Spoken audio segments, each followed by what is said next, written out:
ಎಳೆಯರ ರಾಮಾಯಣದ ಮೊದಲನೇ ಅಧ್ಯಾಯ. ಪುತ್ರ ಕಾಮೇಷ್ಟಿ ಕರುಣಿಸಿದ ಸುಪುತ್ರರು. ಉಪಾಧ್ಯಾಯ ಮಹರ್ಷಿ ವಾಲ್ಮೀಕಿ. ಗಂಗಾ ನದಿಯ ಪ್ರದೇಶ. ಅಲ್ಲಿ ಅನೇಕ ಸುಂದರವಾದ ಅರಣ್ಯಗಳು, ಆಶ್ರಮಗಳು ಇವೆ. ಮನೋಹರವಾದ ತಮಸಾ ನದಿ ಅಲ್ಲಿಯೇ ಹರಿಯುತ್ತಿದೆ. ಆ ನದಿಯ ದಡದಲ್ಲೇ ವಾಲ್ಮೀಕಿ ಮುನಿಯ ಆಶ್ರಮ. ವಾಲ್ಮೀಕಿ ಒಬ್ಬ ಮಹಾಋಷಿಗಳು. ಅವರು ಪ್ರಚೇತಸ ಮುನಿಯ ಮಗ. ಆದ್ದರಿಂದ ಅವರಿಗೆ ಪ್ರಾಚೇತಸ ಎಂಬ ಹೆಸರು ಇತ್ತು. ಪರಮಾತ್ಮನನ್ನು ಕುರಿತು ಬಹಳ ವರ್ಷಗಳ ಕಾಲ ತಪಸ್ಸು ಮಾಡಿದವರು ಅವರು. ಆಹಾರ ನಿದ್ರೆಗಳಿಲ್ಲದೆ ದೇಹ ಅಲ್ಲಾಡದಂತೆ ನಿಶ್ಚಲವಾಗಿ ಏಕಾಗ್ರತೆಯಿಂದ ಅವರು ತಪಸ್ಸು ಮಾಡುತ್ತಿದ್ದಾಗ ಅವರ ಸುತ್ತಲೂ ದೊಡ್ಡದಾದ ಹುತ್ತ ಬೆಳೆದಿತ್ತು. ಸಂಸ್ಕೃತದಲ್ಲಿ ಹುತ್ತಕ್ಕೆ ವಲ್ಮೀಕ ಎಂದು ಹೆಸರು. ತಪಸ್ಸು ಮುಗಿಸಿದ ನಂತರ ಅವರು ಹುತ್ತವನ್ನು, ಅಂದರೆ ಆ ವಲ್ಮೀಕವನ್ನು ಭೇದಿಸಿ ಹೊರಬಂದರು.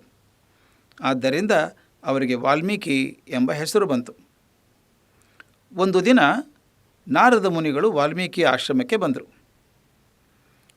ವಾಲ್ಮೀಕಿ ಮಹರ್ಷಿ ನಾರದರನ್ನು ಆದರಿಸಿ ಸ್ವಾಗತಿಸಿದರು. ಅರ್ಘ್ಯ ಪಾದ್ಯಗಳನ್ನು ನೀಡಿದರು. ಅಂದರೆ ಕೈಕಾಲುಗಳನ್ನು ತೊಳೆಯುವುದಕ್ಕೆ ನೀರು ಕೊಟ್ಟು ಸತ್ಕರಿಸಿದರು. ಉತ್ತಮ ಆಸನದಲ್ಲಿ ಕುಳ್ಳಿರಿಸಿ ಉಪಚರಿಸಿದರು. ಆನಂತರ ನಾರದರನ್ನು ಕುರಿತು, ಮುನಿಗಳೇ, ಈ ಲೋಕದ ಅತಿ ಶ್ರೇಷ್ಠನಾದ ವ್ಯಕ್ತಿಯೊಬ್ಬನ ಕಥೆಯನ್ನು ಕೇಳಬೇಕೆಂಬ ಆಸೆ ನನಗುಂಟಾಗಿದೆ. ಆ ವ್ಯಕ್ತಿಯು ಧರ್ಮವಂತನಾಗಿರಬೇಕು, ಸತ್ಯವಂತನಾಗಿರಬೇಕು, ಅತಿ ಬಲಶಾಲಿಯೂ ಪರಾಕ್ರಮಿಯೂ ಆಗಿರಬೇಕು. ಆತ ಎಲ್ಲರ ಬಳಿಯೂ ಪ್ರಿಯವಾಗಿ ನಡೆದುಕೊಳ್ಳುವವನು, ದ್ವೇಷ ಅಸೂಯೆಗಳು ಇಲ್ಲದವನೂ ಆಗಿರಬೇಕು. ಆ ಮಹಾತ್ಮನು ಬುದ್ಧಿವಂತನಾಗಿರಬೇಕು, ದುಷ್ಟರನ್ನು ಸೆದೆಬಡಿಯುವವನು, ಸತ್ಪುರುಷರನ್ನು ಕಾಪಾಡುವವನೂ ಆಗಿರಬೇಕು. ಅಂತಹ ವ್ಯಕ್ತಿಯು ಈ ಲೋಕದಲ್ಲಿ ಇರುವನೇ? ಹಾಗಿದ್ದರೆ ಆ ಧರ್ಮಾತ್ಮನ ಕಥೆಯನ್ನು ನನಗೆ ದಯವಿಟ್ಟು ಹೇಳಿರಿ ಎಂದು ಪ್ರಾರ್ಥಿಸಿದರು. ನಾರದರು ಮಹಾಜ್ಞಾನಿಗಳು. ಅವರು ಬ್ರಹ್ಮದೇವರ ಮಗ. 3 ಲೋಕಗಳಾದ ಸ್ವರ್ಗ, ಭೂಮಿ, ಪಾತಾಳಗಳಲ್ಲಿ ಸಂಚರಿಸುವವರು. ಆದ್ದರಿಂದ ಅವರಿಗೆ ತ್ರಿಲೋಕ ಸಂಚಾರಿ ಎಂಬ ಹೆಸರು ಇದೆ. ವಿಶ್ವದ ಎಲ್ಲ ವಿಷಯಗಳನ್ನು ಅವರು ಬಲ್ಲರು. ವಾಲ್ಮೀಕಿ ಮಹರ್ಷಿಯ ಪ್ರಶ್ನೆಯಿಂದ ಅವರಿಗೆ ಬಹಳ ಹರ್ಷವಾಯಿತು. ಒಬ್ಬ ಮಹಾ ವ್ಯಕ್ತಿಯ ಕಥೆಯನ್ನು ಹೇಳುವ ಅವಕಾಶ ದೊರಕಿತು ಎಂದು ಸಂತೋಷಪಟ್ಟರು. ಅವರು, ವಾಲ್ಮೀಕಿಯೇ, ನೀನು ಕೇಳಿದಂತಹ ಎಲ್ಲ ಗುಣಗಳನ್ನು ಹೊಂದಿರುವ ಮಹಾಪುರುಷರು ಈ ಲೋಕದಲ್ಲಿ ಸಿಗುವುದು ಅತಿ ವಿರಳ.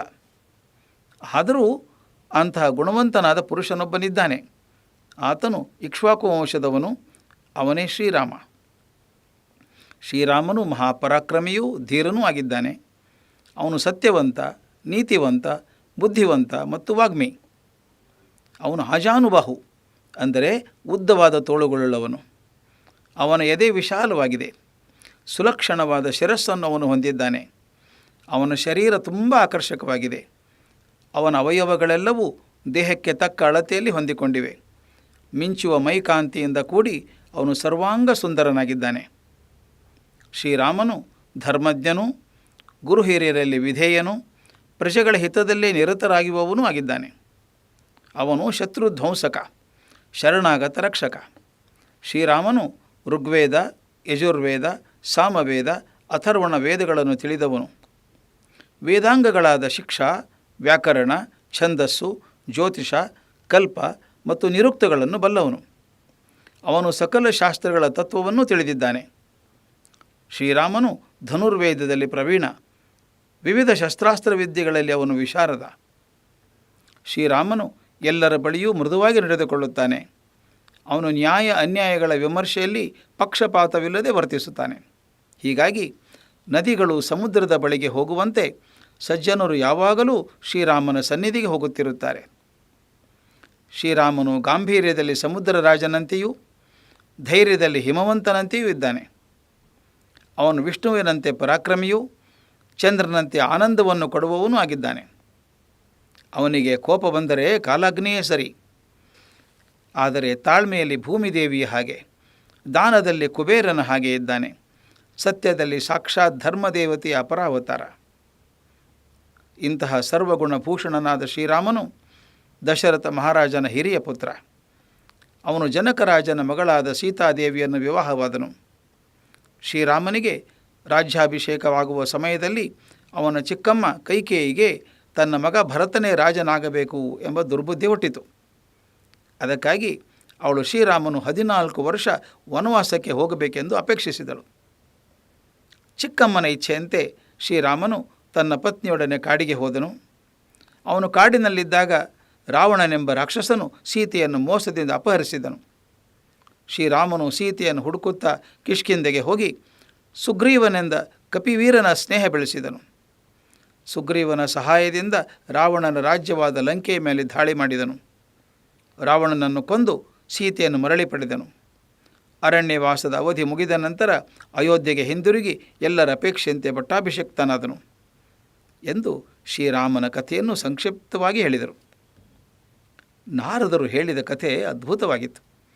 ಶ್ರೀರಾಮನ ಕಥೆ ವಾಲ್ಮೀಕಿ ಮುನಿಗಳ ಮೇಲೆ ಅಗಾಧ ಪರಿಣಾಮ ಬೀರಿತು.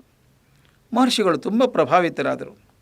ಆನಂತರ ನಾರದರು ವಾಲ್ಮೀಕಿಗಳಿಂದ ಬೀಳ್ಕೊಂಡು ಆಶ್ರಮದಿಂದ ತೆರಳಿದರು. ನಾರದರು ಹೋದ ನಂತರವೂ ವಾಲ್ಮೀಕಿಗಳು ಶ್ರೀರಾಮನ ಧ್ಯಾನದಲ್ಲೇ ಇದ್ದರು. ಮಧ್ಯಾಹ್ನ ಸಮೀಪಿಸಿತು. ಮಧ್ಯಾಹ್ನೇಕಕ್ಕೆ ವೇಳೆಯಾಯಿತು. ಸ್ನಾನ ಅನೇಕಗಳಿಗೆಂದು ವಾಲ್ಮೀಕಿ ಋಷಿ ನದಿಯ ತೀರಕ್ಕೆ ಬಂದರು. ಅವರ ಜೊತೆಯಲ್ಲಿ ಶಿಷ್ಯ ಭಾರದ್ವಾಜನೂ ಇದ್ದ. ತಮಸಾ ನದಿ ನಿರ್ಮಲವಾಗಿ ಹರಿಯುತ್ತಿತ್ತು. ಪಕ್ಕದಲ್ಲಿ ಸುಂದರವಾದ ವನ. ಎತ್ತ ಕಣ್ಣು ಹಾಯಿಸಿದರೂ ಗಿಡದ ಹಸಿರು. ಕಿವಿಗೆ ಇಂಪಾಗುವಂತೆ ನದಿಯ ಜುಳುಜುಳು ನಿನಾದ.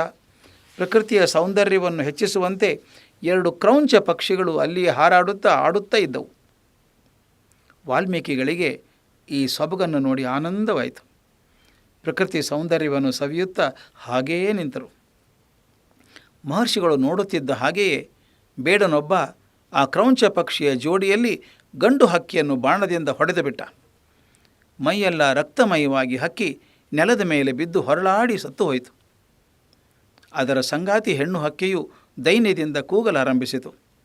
ಎಂತಹವರಿಗೂ ಕನಿಕರ ಹುಟ್ಟಿಸುವ ದೃಶ್ಯ. ವಾಲ್ಮೀಕಿಗೆ ಕರುಣೆ ಉಕ್ಕಿ ಬಂತು.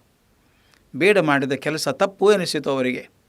ಅವರು ಬೇಡನ ಕಡೆಗೆ ತಿರುಗಿ ದುಃಖ ಕೋಪಗಳಿಂದ ಮಾ ನಿಷಾಧ ಪ್ರತಿಷ್ಠಾಂ ತ್ವಮಗಮ ಶಾಶ್ವತೀ ಸಮಃ ಯೌತ್ಕ್ರಂಚ ಮಿಥುನಾದೇಕ ಅವಧಿ ಕಾಮಮೋಹಿತಂ.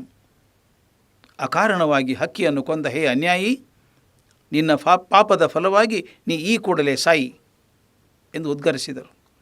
ವಾಲ್ಮೀಕಿಗಳು ಆಗ ಸ್ವರ ಹೊರಡಿಸಿದಾಗ ಒಂದು ಅದ್ಭುತ ನಡೆಯಿತು. ಅವರು ಮಾಡಿದ ಉದ್ಗಾರ ಗದ್ಯ ರೂಪದಲ್ಲಿ ಇರಲಿಲ್ಲ. ಆ ಮಾತು ಪ್ರಾಸಬದ್ಧವಾಗಿ ಅವರ ಬಾಯಿಂದ ಹೊರಹೊಮ್ಮಿತ್ತು. ತಮ್ಮ ನುಡಿಯಿಂದ ವಾಲ್ಮೀಕಿಗಳಿಗೆ ಆಶ್ಚರ್ಯವಾಯಿತು. ಶಿಷ್ಯ ಭಾರದ್ವಾಜನು ವಿಸ್ಮಯ ಮೂಕನಾಗಿ ಗುರುಗಳ ಮುಖವನ್ನೇ ನೋಡುತ್ತಾ ನಿಂತುಬಿಟ್ಟ. ನಂತರ ವಾಲ್ಮೀಕಿಗಳೇ ಕೇಳಿದರು, ಭಾರದ್ವಾಜ, ನಾನು ಆಡಿದುದು ನಿನಗೆ ಕೇಳಿಸಿತೆ? ಬೇಡನಿಗೆ ನಾನು ನೀಡಿದ ಶಾಪ ಹೊಸ ರೂಪದಲ್ಲಿದೆಯಲ್ಲವೇ? ಈ ವಾಕ್ಯವು ಒಂದು ರೀತಿಯಿಂದ ಲಯಬದ್ಧತೆಯಿಂದ ಕೂಡಿದೆ. ಇದನ್ನು ತಾಳಕ್ಕೆ ತಕ್ಕ ಹಾಗೆ ಹಾಡಬಹುದಾಗಿದೆ. ವೀಣೆಯ ತಂತಿಯನ್ನು ಮೀಟಿದಾಗ ಬರುವ ಝೇಂಕಾರದೊಡನೆ ಹೊಂದಿಸಿ ನುಡಿಯಬಹುದಾಗಿದೆ. ನಾನು ಶೋಕದಿಂದ ನುಡಿದ ಈ ವಾಕ್ಯ ರೂಪವನ್ನು ಶ್ಲೋಕ ಎಂದು ಕರೆಯೋಣ ಎಂದರು. ವಿಶ್ವದ ಮೊಟ್ಟ ಮೊದಲ ಶ್ಲೋಕ ಈ ರೀತಿ ಹುಟ್ಟಿತು. ಅನಂತರ ವಾಲ್ಮೀಕಿ ಮುನಿಗಳು ತಮಸಾ ನದಿಯಲ್ಲಿ ಸ್ನಾನ ಮಾಡಿದರು. ನದಿಯ ದಂಡೆಯಲ್ಲೇ ಕುಳಿತು ಅನೇಕ ಕಾರ್ಯಗಳನ್ನು ಮುಗಿಸಿದರು. ಸೂರ್ಯ ಭಗವಾನನಿಗೆ ಅರ್ಘ್ಯವನ್ನಿತ್ತರು. ಆನಂತರ ಶಿಷ್ಯನೊಡಗೂಡಿ ಆಶ್ರಮಕ್ಕೆ ಹಿಂದಿರುಗಿದರು. ಆಶ್ರಮದಲ್ಲಿ ಇತರ ಶಿಷ್ಯರನ್ನು ಕೂಡಿಸಿಕೊಂಡು ವೇದ ಪಾರಾಯಣ ಮೊದಲಾದ ಕಾರ್ಯದಲ್ಲಿ ತೊಡಗಿದರು.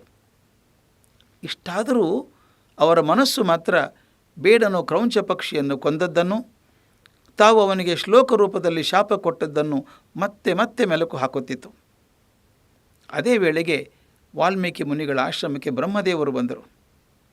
ಸೃಷ್ಟಿಕರ್ತರಾದ ಸಾಕ್ಷಾತ್ ಚತುರ್ಮುಖ ಬ್ರಹ್ಮದೇವರೇ ತಮ್ಮ ಆಶ್ರಮಕ್ಕೆ ಬಂದುದನ್ನು ಕಂಡು ವಾಲ್ಮೀಕಿ ಮುನಿಗೆ ಆನಂದ ಸಂಭ್ರಮಗಳು ಉಂಟಾದವು. ಥಟ್ಟನೆ ಎದ್ದು ಸ್ವಾಗತಿಸಿದರು. ವಿನಯ ಪುರಸ್ಸರವಾಗಿ ನಮಸ್ಕರಿಸಿದರು. ಅರ್ಘ್ಯ ಪಾದ್ಯಗಳನ್ನು ನೀಡಿದರು. ಕೂಡಲು ಪೀಠವನ್ನು ಕೊಟ್ಟರು. ಬ್ರಹ್ಮದೇವರು ಪೀಠದಲ್ಲಿ ಕುಳಿತ ನಂತರ ಅವರನ್ನು ಸ್ತುತಿಸಿ ಮತ್ತೊಮ್ಮೆ ನಮಸ್ಕರಿಸಿದರು. ಅವರ ಕುಶಲವನ್ನು ವಿಚಾರಿಸಿದರು. ಬ್ರಹ್ಮದೇವರ ಆದೇಶದಂತೆ ತಾವು ಅವರ ಸನಿಹದಲ್ಲೇ ಕುಳಿತುಕೊಂಡರು. ಆ ಕೂಡಲೇ ಅವರ ಮನಸ್ಸು ಮತ್ತೆ ಕ್ರೌಂಚ ಪಕ್ಷಿಯ ಪ್ರಕರಣದತ್ತ ಹರಿತು. ಬ್ರಹ್ಮದೇವರಿಗೆ ಎಲ್ಲ ಸಂಗತಿಗಳು ಗೊತ್ತು. ಅವರ ಮುಗುಳ್ನಗುತ್ತಾ, ಮಹರ್ಷಿ, ನೀನು ಇಂದು ಮಧ್ಯಾಹ್ನ ನಡೆದ ಘಟನೆಯನ್ನೇ ಮೆಲುಕು ಹಾಕುತ್ತಿರುವೆ ಅಲ್ಲವೇ? ಬೇಡನಿಗೆ ಶಾಪ ಕೊಡುವಾಗ ನೀನು ನುಡಿದ ವಾಕ್ಯ ಛಂದೋಬದ್ಧವಾಗಿದೆ. ನೀನು ಅದನ್ನು ಶ್ಲೋಕ ಎಂದು ಕರೆದುದು ಅರ್ಥಪೂರ್ಣವಾಗಿದೆ. ನೀನು ನೀಡಿದ ಶಾಪವು ಶ್ಲೋಕ ರೂಪದಲ್ಲಿ ಬರುವಂತೆ ಮಾಡಿದವನು ನಾನೇ. ನಾನು ಹಾಗೆ ಮಾಡಿದುದಕ್ಕೆ ಒಂದು ಉದ್ದೇಶವೂ ಇದೆ. ವಾಲ್ಮೀಕಿ, ಇಂದು ಬೆಳಗ್ಗೆ ನಾರದರು ನಿನಗೆ ಶ್ರೀರಾಮನ ಕಥೆಯನ್ನು ಸಂಕ್ಷಿಪ್ತವಾಗಿ ಹೇಳಿದರಲ್ಲವೇ? ಅದನ್ನು ನೀನು ಶ್ಲೋಕ ರೂಪದಲ್ಲಿ ವಿವರವಾಗಿ ಲೋಕಕ್ಕೆ ತಿಳಿಸು. ಇದನ್ನು ಸಾಧ್ಯವಾಗಿಸುವುದಕ್ಕಾಗಿ ನಾನು ನಿನಗೆ ವಿಶಿಷ್ಟ ಶಕ್ತಿಯನ್ನು ಅನುಗ್ರಹಿಸುತ್ತಿದ್ದೇನೆ.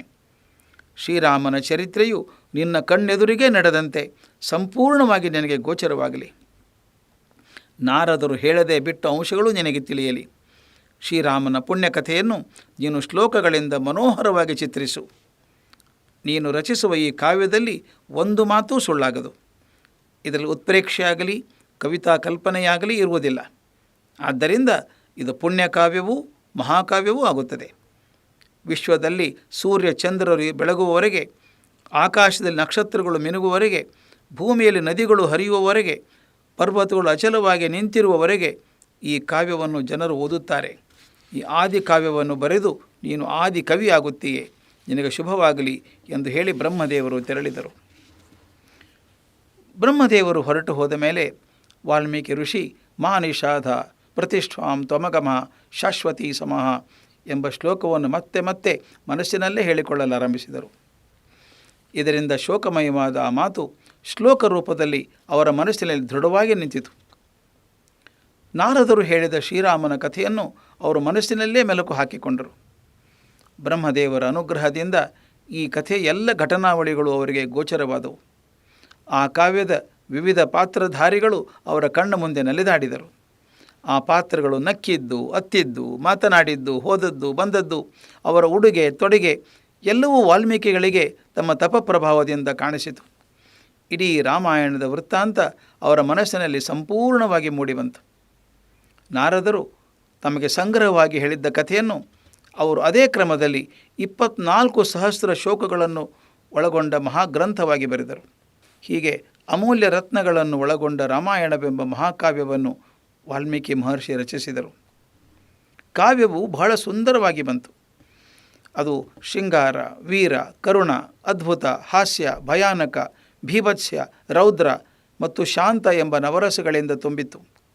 ಅದನ್ನು ಷಡ್ಜ, ಋಷಭ, ಗಾಂಧಾರ, ಮಧ್ಯಮ, ಪಂಚ, ದೈವತ ಮತ್ತು ನಿಷಾದ ಎಂಬ ಸಪ್ತ ಸ್ವರಗಳಲ್ಲಿ ಹಾಡಬಹುದು.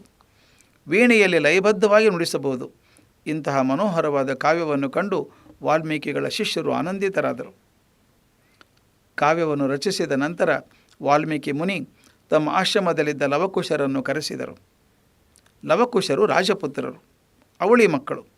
ವಾಲ್ಮೀಕಿ ಮಹರ್ಷಿಗಳ ಶಿಷ್ಯರಾಗಿದ್ದವರು ಆಶ್ರಮದಲ್ಲೇ ವಾಸವಾಗಿದ್ದರು. ಆ ಲವಕುಶರು ಸಂಗೀತ ಶಾಸ್ತ್ರದಲ್ಲಿ ವಿಶಾರದರಾಗಿದ್ದರು. ವೀಣೆ ಮೊದಲಾದ ವಾದ್ಯಗಳನ್ನು ನುಡಿಸಬಲ್ಲವರಾಗಿದ್ದರು. ಉತ್ತಮವಾದ ಕಂಠವನ್ನು ಹೊಂದಿದ್ದರು. ತಪಸ್ವಿಗಳಂತೆ ಉಡುಗೆ ತೊಡುಗೆ ತೊಟ್ಟಿದ್ದ ಆ ಲವಕುಶರು ಅಶ್ವಿನಿ ಕುಮಾರರಂತೆ ಸುಂದರರಾಗಿದ್ದರು. ವಾಲ್ಮೀಕಿಗಳ ಕರೆಯಂತೆ ಲವಕುಶರು ಅವರ ಬಳಿಗೆ ಬಂದರು. ಮಹರ್ಷಿಗಳಿಗೆ ನಮಸ್ಕರಿಸಿ ವಿನೀತರಾಗಿ ನಿಂತುಕೊಂಡರು. ವಾಲ್ಮೀಕಿ ಮುನಿ ವಾತ್ಸಲ್ಯದಿಂದ ಅವರ ಮೈದಡಹಿ ಸನಿಯದಲ್ಲೇ ಕುಳ್ಳಿಸಿಕೊಂಡರು. ನಂತರ ರಾಮಾಯಣ ಕಾವ್ಯವನ್ನು ಅವರಿಗೆ ಹೇಳಿಕೊಟ್ಟರು. ಲವಕುಶರು ಅದನ್ನು ಕಂಠಪಾಠ ಮಾಡಿದರು. ರಾಮಾಯಣವನ್ನು ಇಂಪಾಗಿ ಹಾಡಲಾರಂಭಿಸಿದರು.